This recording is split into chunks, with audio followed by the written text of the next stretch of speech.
মাদকের এই সিন্ডিকেটের সাথে বর্তমান সরকারের মানুষজন জড়িত রয়েছে। তাদের ছত্রছায়ায় এই মাদকের বিস্তার ঘটছে।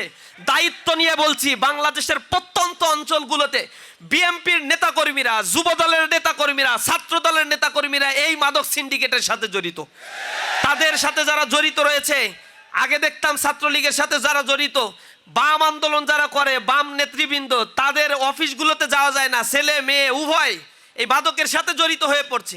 তাদের ক্রাইটেরিয়াই হচ্ছে মাদক যদি গ্রহণ না করে তাহলে সে শিবির করে। তারা আমাদের বিরুদ্ধে বলে যে এই ছেলেটা টাকনুর উপরে প্যান্ট পরে, ভালো কথা বলে, সালাম দেয়, নামাজ পড়ে, তার মানে ও শিবির করে, ওরে ওই দলে আর প্রমোশন দেয়া যাবে না। দলের প্রমোশনের জন্য একমাত্র হাতিয়ার হয়ে গিয়েছে মাদক গ্রহণ করা। আমরা সেগুলো দেখতে পাচ্ছি। এগুলো লজ্জাজনক। একটা দল করতে গেলে মাদক গ্রহণ করতে হবে, এটা খুবই লজ্জাজনক। প্রতি বছর শুধু মাদক গ্রহণ করার কারণে সরকারের হিসেব অনুযায়ী 5 লক্ষ মানুষ মাদক গ্রহণের কারণে মৃত্যুবরণ করছে। লক্ষ লক্ষ যুবক তার যৌবন হারাচ্ছে শুধু মাদক গ্রহণ করার কারণে।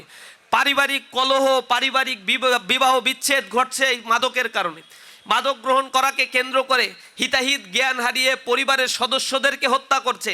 মাদক গ্রহণের টাকা না দিতে পারার কারণে পিতা তার সন্তানকে হত্যা করছে, সন্তান তার পিতার গায়ে হাত তুলছে, মায়ের গায়ে হাত তুলছে। খুব টাচি একটি ভিডিও কিছুদিন আগে বাংলাদেশে ছড়িয়েছে। মাকে অস্ত্র নিয়ে হত্যা করতে সন্তান গিয়েছে যে ড্রাগের টাকা তুই দিবি কিনা। মা তখন সন্তানের হাত ধরে পা ধরছে, বারবার বলছে বাবা আমারে মারিস না, আমার কাছে যা আছে তোকে তাই দেবো, তুই দয়া করে আমাকে হত্যা করিস না। হিতাহিত জ্ঞান হারিয়ে ফেলেছে, কুলাঙ্গার সন্তানের জন্ম হচ্ছে। মা নিরাপত্তা বোধ করছে না পরিবারের কাছে। সুতরাং সরকারের কাছে আমি আহ্বান জানাই, এটা ইসলামী ছাত্র শিবিরের একার দায়িত্ব নয়, রাষ্ট্রের জন্য একটা সমাজ ব্যবস্থাকে ক্ষয়িষ্ণু করে দিচ্ছে মাদক। সুতরাং এর বিরুদ্ধে সম্মিলিত প্রচেষ্টা দরকার। সরকার মাদক নিয়ন্ত্রণ অধিদপ্তরের বরাত দিয়ে বলছে 83 লক্ষ মাদক সেবী বাংলাদেশে রয়েছে, কিন্তু মাদক নিয়ন্ত্রণ অধিদপ্তরের কর্মকর্তারাও সামহাও মাদকের সাথে জড়িত, মাদকের পাচারের সাথে জড়িত। মাদকের মামলা নিষ্পত্তি করা না করার নানা ধরনের এজেন্ডার সাথে এই মাদক নিয়ন্ত্রণ অধিদপ্তরের কর্মকর্তারাও স্বয়ংক্রিয়ভাবে স্বতঃস্ফূর্তভাবে জড়িত রয়েছে, যার ফলে এগুলো নির্মূল করা আদতেও তাদের পক্ষে সম্ভব না। দেখবেন মাদক নিয়ন্ত্রণ অধিদপ্তরের কর্মকর্তারা মাদক নির্মূলের অভিযানে গিয়ে নিজেরাই মাদক গ্রহণ করছে। সুতরাং এই জাতিকে নৈতিকভাবে যদি ট্রেন আপ করা না যায় তাহলে এই চরম ব্যাধি থেকে এই জাতিকে মুক্তি করা সম্ভব নয়। গত 4-5 বছরে বাংলাদেশে প্রায় 10 লক্ষ ফৌজদারি অপরাধের মামলা ফাইল করা হয়েছে।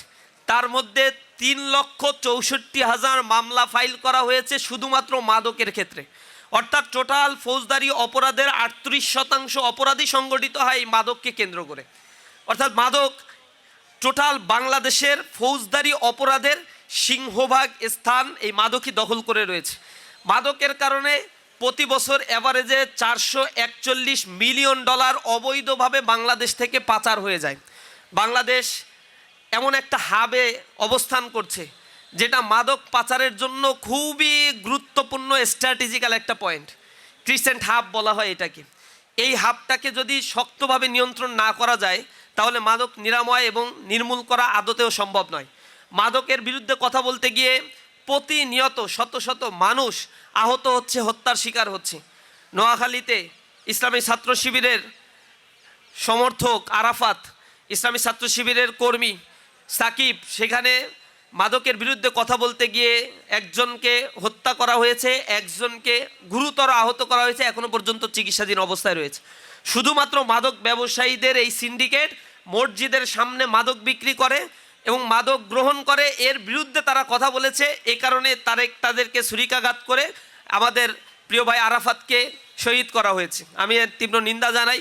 সরকার এর বিরুদ্ধে কোনো ব্যবস্থা গ্রহণ করে নাই, মাদক সিন্ডিকেটকে গ্রেপ্তার করে নাই, গ্রেপ্তার করলেও তাদের অধিকাংশকে ছেড়ে দেওয়া হচ্ছে।